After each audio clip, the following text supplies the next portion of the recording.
Help wanted. Room and board. Fair pay. Just 7 words scrawled in black ink on a sheet of yellowed paper pinned to the notice board outside Dry Hollow's general store. If you walked past it, would you stop? Or would you think? In winter like this, who in their right mind would ride into Wyoming to work for some cowboy they've never met? And if I told you the man who wrote that note, Colter Row, hadn't called anyone by name in 3 winters, hadn't opened his door to a soul in longer than that, would you believe anyone would answer winter of 1871? Wyoming territory lay buried under a thick white blanket. Wind came knifing down from the Bighorn Mountains, slipping through every gap in a coat, stinging bare skin raw. The sun was nothing but a pale smear on a tin-colored sky, giving no warmth at all. Out past the edge of town, a dirt track climbed a low hill to a weather-beaten log cabin, its roof sagging under cedar shingles gone brittle with age. It wasn't even his. Colter was holed up in an old bunkhouse a friend had left behind when he'd headed south chasing luck. Colter Row 32 had spent years in the saddle trailing herds from Texas up through Kansas and into Colorado. He could read the night sky like a map knew the creak of every stirrup on his rig. Once he'd known the sound of his wife's laughter by a campfire until the war stole it and the spring from her eyes. She died before their first child ever saw daylight. Colter walked away from the long drives from the only life he'd known, looking for someplace quiet enough to forget. That empty bunkhouse close to a string of boarded horses became his stopover. But stopover has a way of turning permanent. Day after day. He rose before dawn, poured coffee black enough to stand a spoon in, and walked the line of stalls, checking each animal in the dim light. He worked like a machine, pitching hay-mending cinches, driving nails into cold iron shoes. If he spoke, it was only when necessary, and mostly to the old cattle dog that had followed him since the Chisholm Trail. The dog didn't answer, but at least it listened. He told himself he didn't need anybody. Maybe he even believed it. But winter in Wyoming isn't just cold. It's lonely in a way that makes you hear your own heartbeat, because there's nothing else to hear. On nights when the wind rattled the door, Colter would lie awake on his narrow-bed eyes open to the dark, listening to the snow sift down outside. If you're alone long enough, that sound starts to feel like someone whispering on your porch, and you don't know if you want it to be real or not. So one afternoon, cold enough to thicken the ink in the bottle, Colter wrote that note. Not because he truly needed a hand he'd managed just fine for 3 years, but for a reason he couldn't quite name. Maybe to test his luck. Maybe to see if anyone would dare knock on his door in a winter like this. He tacked it up in town in the most visible spot. Stepped back and watched folks go in and out. A couple of farmers hunched in heavy coats, the storekeeper's wife with her headscarf pulled tight. A few kids chasing each other across the porch. Nobody stopped to read it. He thought, right. Who'd sign up to work in skin-cutting windsleep in a bunkhouse for a few coins and a plate of food? And you, if you'd walked by, would you take that note down? Would you ride out to find the man who wrote it? Would you believe a scrap of paper could change someone's winter or their whole life? Colter didn't wait for the answer. He turned, tugged the reins of the bay tied to the hitch post, and swung into the saddle. The sky was already darkening, promising snow before he got home. He'd build a fire, brew coffee, eat supper in silence, same as always. By morning, he figured the snow would have covered that note, and he'd forget about it. But winter has its own way of planting seeds. Some seeds sleep under ice, dead to the world, until one day a wandering footstep stirs them awake. Colter didn't know it yet, but that note would be the seed of a story unlike any he'd ever lived. So, would you stay to hear it? Would you want to know who found that scrap of paper and why they came with no shoes on their feet? The note had been up for 2 days when Colter saw her. It was late afternoon in Dry Hollow, the kind of cold that freezes your breath in midair. The street was quiet, just the creak of a swinging sign over the livery and the far-off jingle of a harness. He was leading his bay mare past the bakery when he noticed a figure sitting on the wooden stoop. She couldn't have been more than 19. Her feet were wrapped in burlap sacks tied with baling twine, the frayed ends dark with wet. The coat she wore looked like it had been pulled off a dead man, 3 sizes too big, one sleeve half torn at the cuff. She sat hunched chin low, her hair falling in dark tangles over her face. Colter didn't slow at first. Folks passed through Dry Hollow all the time, railmen between jobs, women selling apples from crates, men looking for a bed or a bottle. But as he drew even with her, she looked up. Her eyes were the color of thawing lake water, pale blue washed with gray. And there was nothing in them. No plea, no fear, no hope, just silence. He kept walking. The wind picked up, carrying the smell of yeast from the bakery and wood smoke from the blacksmith's forge. Colter mounted, nudged the mare toward the road out of town, but that look stayed with him all the way back to the bunkhouse. He told himself it didn't matter. People drifted in and out of places like Dry Hollow every week, and most left the same way they came, with nothing. That night the wind moaned around the eaves, rattling the shutters like a hand knocking to be let in. Colter sat at the small table, coffee cooling in the mug between his palms, staring at the stove. Beside him, the old cattle dog lifted its head ears, twitching at the sound of the storm. Colter pulled the folded handkerchief from his breast pocket, the one with the faded blue forget-me-nots his wife had embroidered before she died, and turned it over in his fingers. The stitches were neat, delicate, holding together, better than most things in his life. He hadn't meant to think about the girl again, but he did. He thought about the burlap around her feet, the torn sleeve, the silence in her eyes. 3 days later, the storm came down in earnest. Snow fell in heavy muffling sheets piling along the fence rails, swallowing the road into town. Colter was carrying a bale of hay toward the stable when he heard it 3 faint knocks, so light they could have been the wind. Then again louder this time. He set the bale down, crossed to the door, and swung it open. She was standing there, the same coat, the same hair now wet and clinging to her cheeks, the same eyes only rimmed red from the cold. Her feet were still wrapped in burlap and twine, the fabric dark with melted snowskin, flushed an angry red beneath. "I saw your note," she said. Her voice was rough, like she hadn't used it in days. "I can muck stalls, saddle a horse. I don't steal, I don't lie. Just need food and a place to sleep."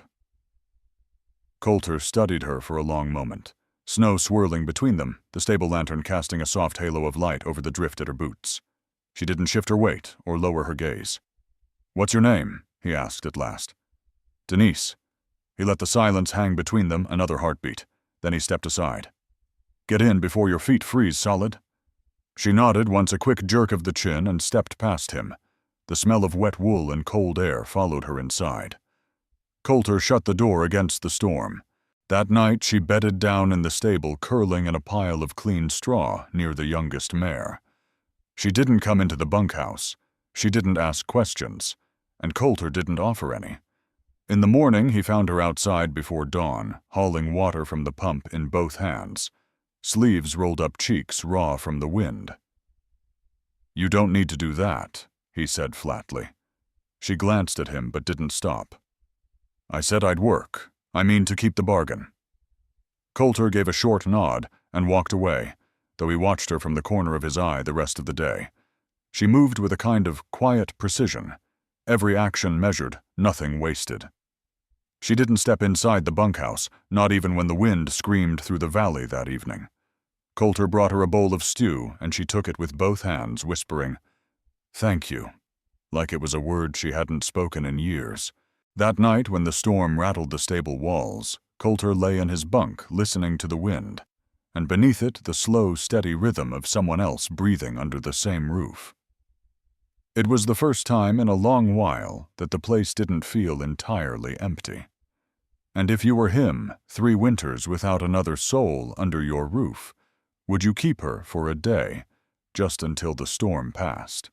Or would you wonder what else might be carried to your door by the wind? In the first days, Denise still slept in the stable, curled in a pile of dry straw. She never complained, never tried to step inside the bunkhouse. Every morning, by the time Colter came out, The water buckets were full. The feed troughs cleaned. The saddles hung neatly, reins wiped dry with no trace of damp. She did everything with a measured rhythm, never hurried, never sluggish, as if each movement had already been weighed and counted. Drawing water, heating it on the cast-iron stove, carrying it into the stable to wash a wound on the old bay mare. Checking every hoof, resting a light hand on a trembling flank, as if to soothe it. One afternoon, when Colter led the black gelding in, he saw his old coat draped over the rail. The sleeve had been mended with tiny, even stitches, but the thread wasn't the kind he used. It was a strip of soft, gray fabric torn from the hem of Denise's own skirt. The skirt now hung a little shorter, the edge frayed and uneven. She sat in the corner of the stable, head-bent fingers moving the needle in and out, without looking up, unaware he was standing there. Colter said nothing.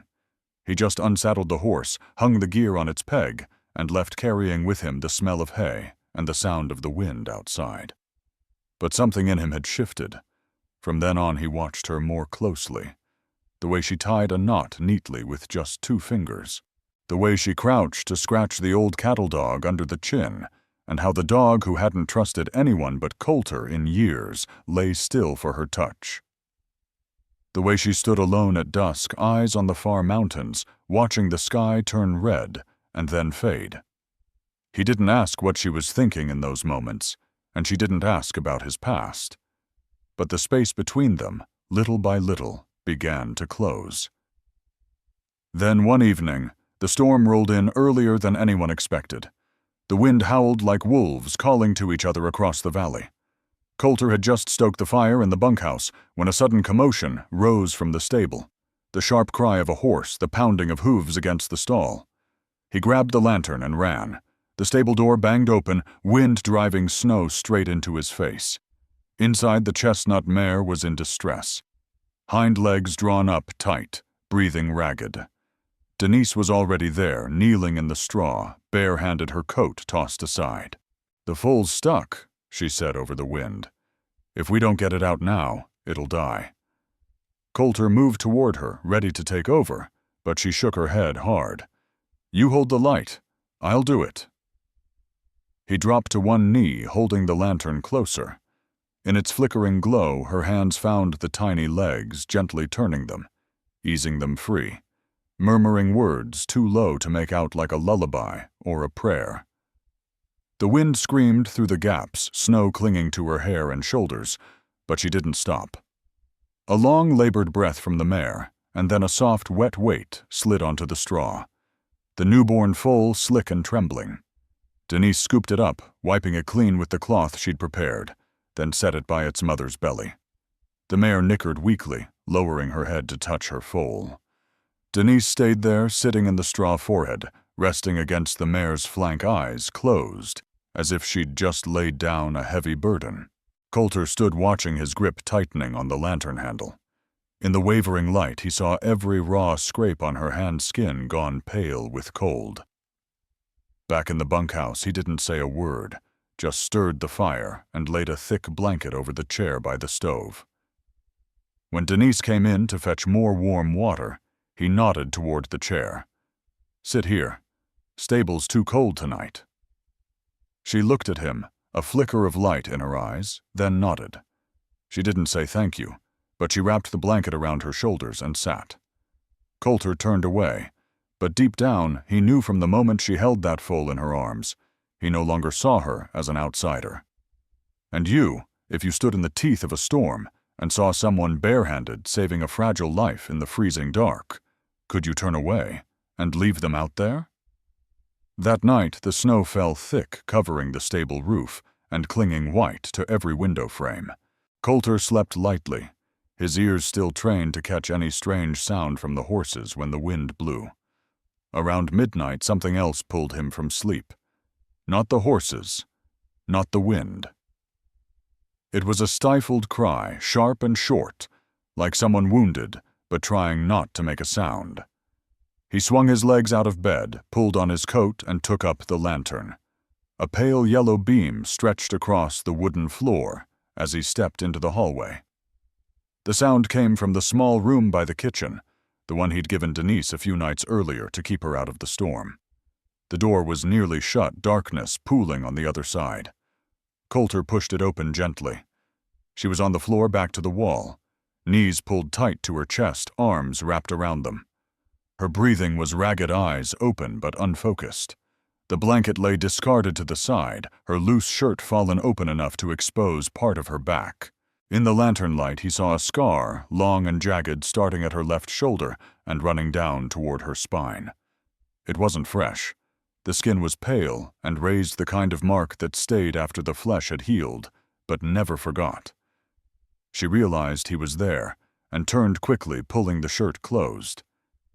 "I'm fine," she whispered, but the words didn't hold. Colter stayed where he was, not crowding her, not pressing, just asking slowly, "What happened to you?" For the first time, she didn't dodge, not because she wanted to tell him, but because the silence seemed heavier than the story itself. "My mother was Apache. My father was Mexican. They met when she was being forced off her land. He worked the railroads, came north. They had nothing, but they tried to build a life where no one would notice. Then they were caught. My father was hanged for stealing a mule he never touched. My mother, they sent her south. I never saw her again." She paused, eyes fixed on the dark corner of the room as if watching a memory play out there. Her voice turned flat steady, like reciting a sentence handed down. "Long ago I got sold to a rancher in Utah. I was 12. He said I could cook, clean, sleep in the barn. By 16, I knew better. One time I dropped a plate, and he whipped me." She touched the scar. Once was enough to remember. Colter felt his jaw tighten. He didn't ask why she hadn't run sooner. She went on, her voice low, almost lost to the faint hiss of wind outside. "There was a fire. I played dead, rolled under the floorboards, let the smoke blacken my face. They thought I'd burned. I walked 3 days barefoot before I dared beg for bread again. After that, I couldn't remember my real name. Denise was what someone called me when they handed me a piece of bread. I kept it because there was nothing else to keep." The room went still. Firelight from the kitchen flickered across the doorway, laying a faint red wash over her face. Colter didn't say, "I'm sorry." No words could cover a life like that. He stood a moment longer, gave a small nod, as if to tell her he'd heard, and he would remember, then eased the door closed. He left her with the dark, but now there was something between them that hadn't been there before. Not pity, recognition. The next morning when Denise woke, she heard the sound of a hammer in the yard. Colter was in the old shed near the stable, pulling a tarp off a stack of oak planks he hadn't touched in years. One by one, he laid the boards on the sawhorse, the saw's rasp cutting through the cold morning air. She stood on the porch, watching, not asking. By late afternoon, there was a new bed in the corner of her room, thick oak frame, sanded smooth, solid as an old cottonwood. Colter stood in the doorway, leaning against the frame. "It won't break," he said, voice sure. Denise ran her hand along the wood, then looked up. Her lips moved, but no sound came, only a slow nod, and in her eyes the first small piece of trust she'd laid down in years. "And you, if someone told you they couldn't remember their own real name, and you saw them sleep safe on a bed you'd built with your own hands, could you still call them a stranger?" A few days later, the sky turned that dull, heavy gray that promised more snow. Colter decided to ride into town for salt cornmeal and a handful of horse nails. Denise stayed behind to watch the stable, wrapping a wool scarf around her neck, silently seeing him off at the gate. Dry Hollow looked much the same, wind funneling between the wooden storefronts, carrying the smell of smoke from the blacksmith's forge and fresh bread from the bakery on the corner. Colter had just tied off his mare in front of the general store when a figure stepped away from the saloon's porch and started toward him. The man was a broad-shouldered cowboy in his 40s. Long trail coat dusted from the road. His hat was pulled low, but his eyes, sharp as a drawn blade, left no doubt about his intentions. "Colter Row," he said with a dry, whiskey-scraped chuckle. "Heard you've been keeping a young gal out at your place." Colter's face didn't change. "I keep horses, People decide for themselves where they stay." The man's smile thinned. "That gal used to work a spread 3 counties south. I've got papers on her. Legal papers, stamp signature, the works. You're holding my property." Colter felt his pulse slow, that strange calm he only knew right before a fight. "She doesn't belong to anyone," he said, voice low. The man stepped closer, breath hot with whiskey. "Girls like her always spin a story. Bet she gave you some sob tale, huh? They're all the same, find a place to eat and sleep and they latch on. But me, I don't forget a face. And I came to collect." They were close enough now to feel each other's breath. Colter didn't blink. "Get out of here." The man smirked, ready to add something else, when Colter's fist found his face quick and clean without warning. A sharp crack split the air, followed by a spray of blood that splattered the water trough. The man staggered, dropped to his knees, clutching his nose. Colter leaned down, voice flat and cold. "She's here. If you come near her again, I'll dig you a hole nobody will find." The man didn't answer, just scrambled to his feet and half climbed, half fell into his saddle. He rode off hunched over, leaving a dotted red trail in the snow. Colter finished his errands without lingering in town. On the ride home, the wind bit at his face, but all he could see was Denise's eyes. If she knew about this, would she just take it in silence?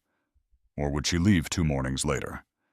Just after sunrise, a lone rider appeared on the road into the yard. The man wore a sheriff's badge on his coat, but the smaller plate below marked him as a deputy. He pulled up at the gate, his horse puffing white clouds into the cold air. "Row," the deputy called, his voice all business. "You know the fella you punched in town the other day?" Colter stood with one arm over the fence. "I know enough. He's filed a complaint assault. And word is, you're harboring a woman without papers. No records, no name worth tracing. Might be best for both of you if she moved along." Colter didn't move. "She's not going anywhere." The deputy sighed, tugged his gloves higher. "I don't have a warrant, but my advice, don't give them another reason to ride out here." He tipped his hat and turned his horse, riding back down the road, leaving Colter in the yard with the wind tugging at his collar. When he stepped into the kitchen, Denise was wiping the table.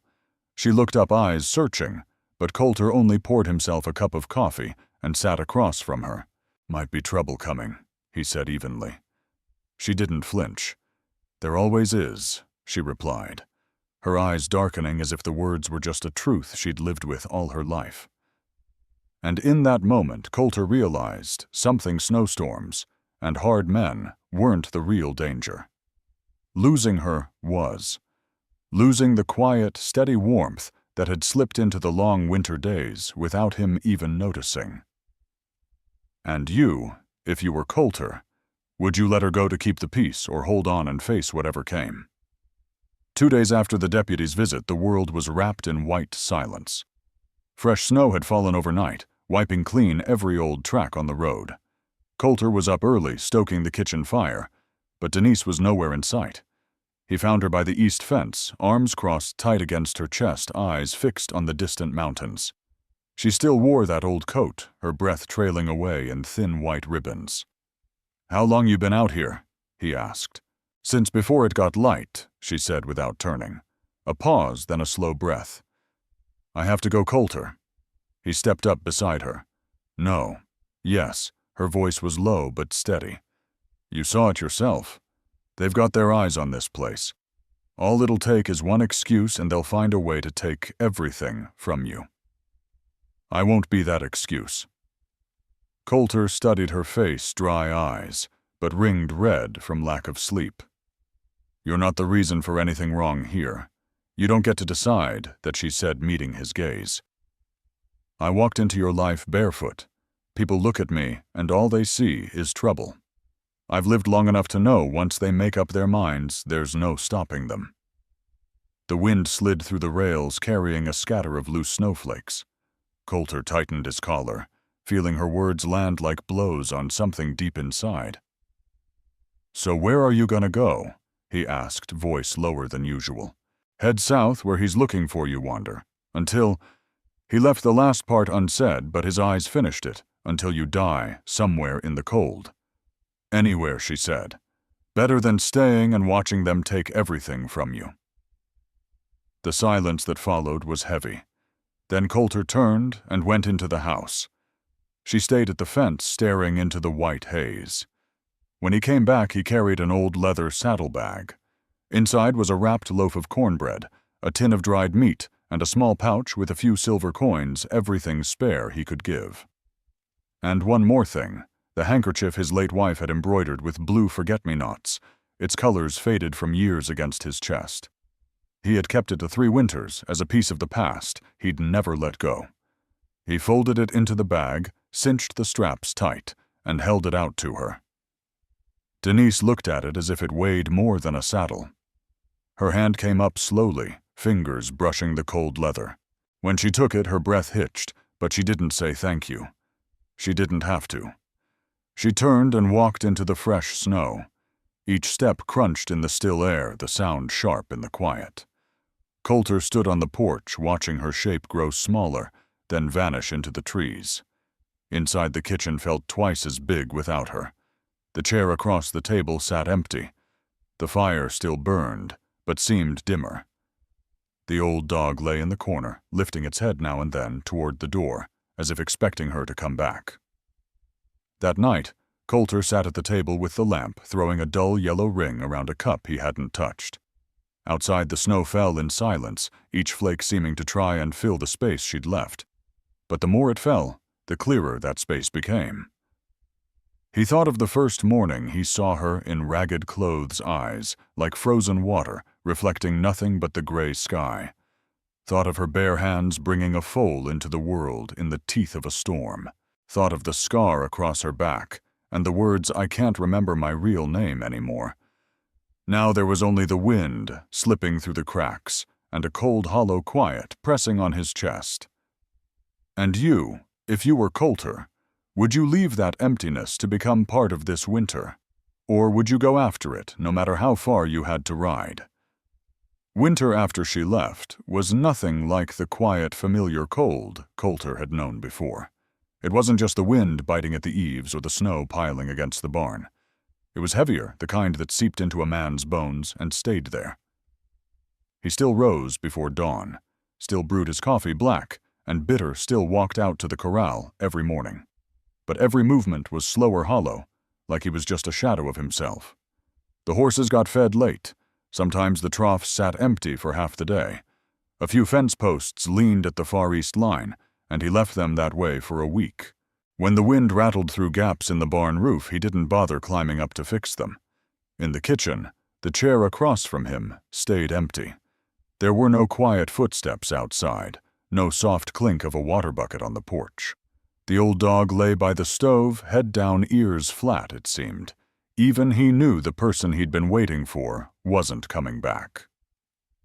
But no matter how many times Colter told himself that, he still caught his eyes drifting to the gate whenever hoofbeats echoed from the road, or slowing when he saw a figure moving through the snow, only to realize it was someone else.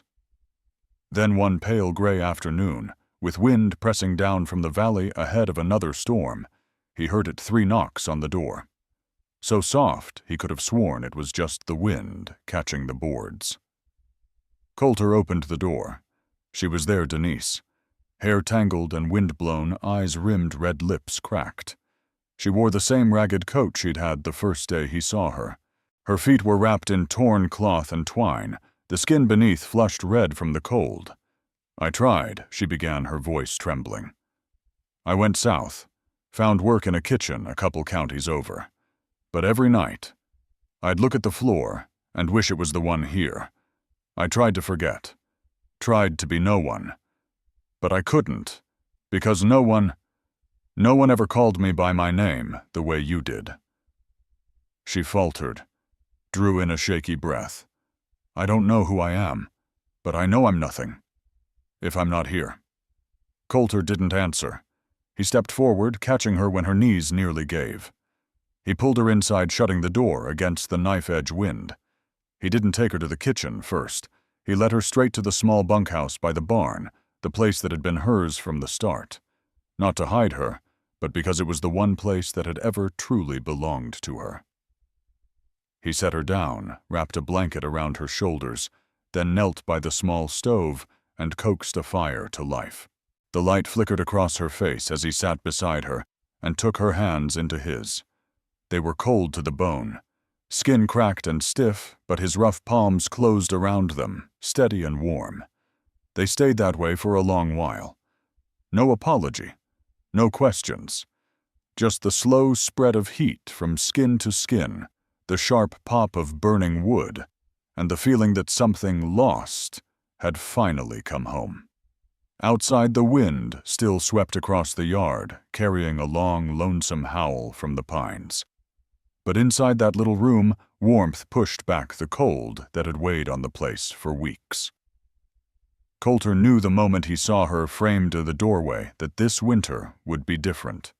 Not because the weather would ease, but because the emptiness in his chest was no longer empty. And you, if someone who once left to protect you came back admitting they were nothing without you, would you keep silent, like Colter? Or would you finally say the words they'd been waiting to hear?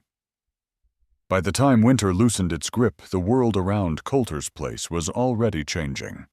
The ice along the creek began to crack and groan. Thin blades of grass pushed through patches of muddy snow. The horses stood longer in the suntails, flicking lazily, and the old dog found his way to the porch again, lying just outside the door, as if he had something to guard. That morning, Colter saddled his sorrel gelding.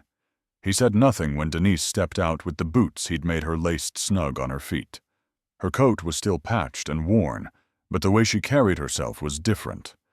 Shoulders squared, chin lifted, eyes clear. She didn't ask where they were going. She just swung into the saddle and followed his lead down the dirt track toward town. The ride in was quiet, but it wasn't the hollow silence they'd shared in the past. This was a steady, calm sort of quiet, the kind where two people didn't have to fill the space to feel connected. The hills rolled out on either side, still touched with frost, but the air carried that faint, undeniable scent of thawed earth and new beginnings. When they reached the edge of town, folks noticed. Heads turned from storefronts. A couple of men leaned against a hitching post, spitting tobacco into the dirt. One woman paused with her hand on the door to the mercantile eyes following them as they passed. Some whispers started up. Colter didn't bother looking their way. They dismounted in front of the legal office. Inside, the smell of old paper and wood oil hung thick in the air. The clerk, a thin man with spectacles, looked up over his ledger. "What can I do for you, Mr. Row?" Colter set his hat on the counter. "We're here to be married." The clerk blinked once, then glanced at Denise. Full name. Colter looked to her. She met his gaze and nodded. "Denise Row," he said. The clerk wrote it down without hesitation, the scratch of the pen loud in the still room. The papers were signed, the seal pressed firm.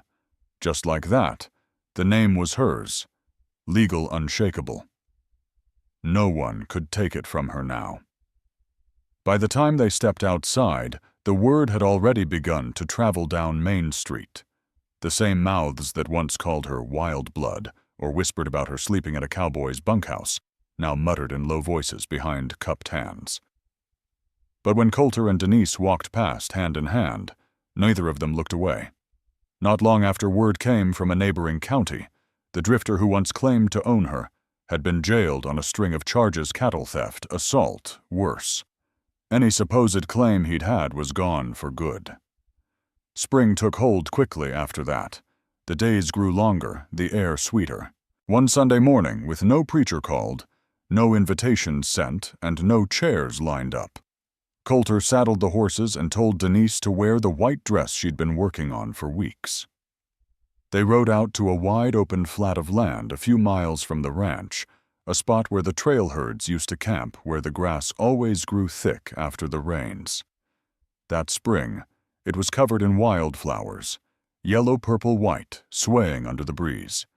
Colter waited under a crooked cottonwood, his old dog sitting faithfully beside him.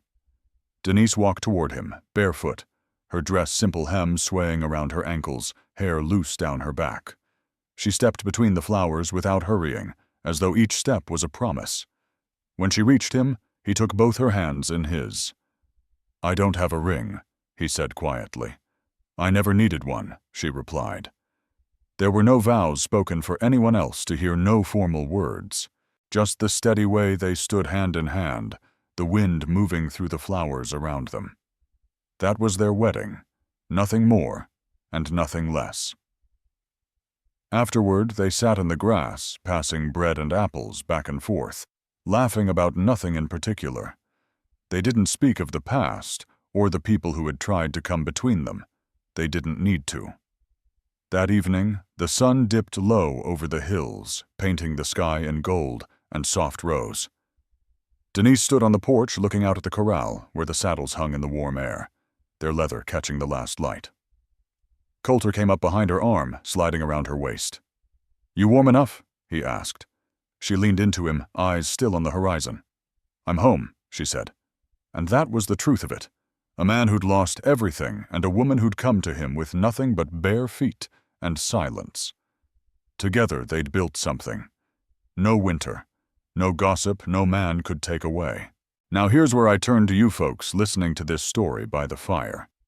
You've heard what they went through, the storms, the scars, the long miles between leaving and coming back. Colter Row might be a cowboy, but he's also a man who chose to stand and fight for the one person who'd become his whole world. And Denise, she's the kind who'd walk back through a blizzard if it meant she could be where she truly belonged. If you've ever known love, that stubborn love that stares down the wind and says not today, you know it's worth every bruise and every mile. So tell me, what would you do next if you were in their boots? Keep to yourselves out on the range, or ride into town and show the whole world you're not afraid to be seen together? If this story's stirred something in you, don't just let it fade when the fire dies. There are more tales like this of the frontier of hearts, weathered, but not broken, of folks who find each other in the most unlikely places. Stick around. Saddle up. Because in the Wild West, the land may be untamed, but so is love.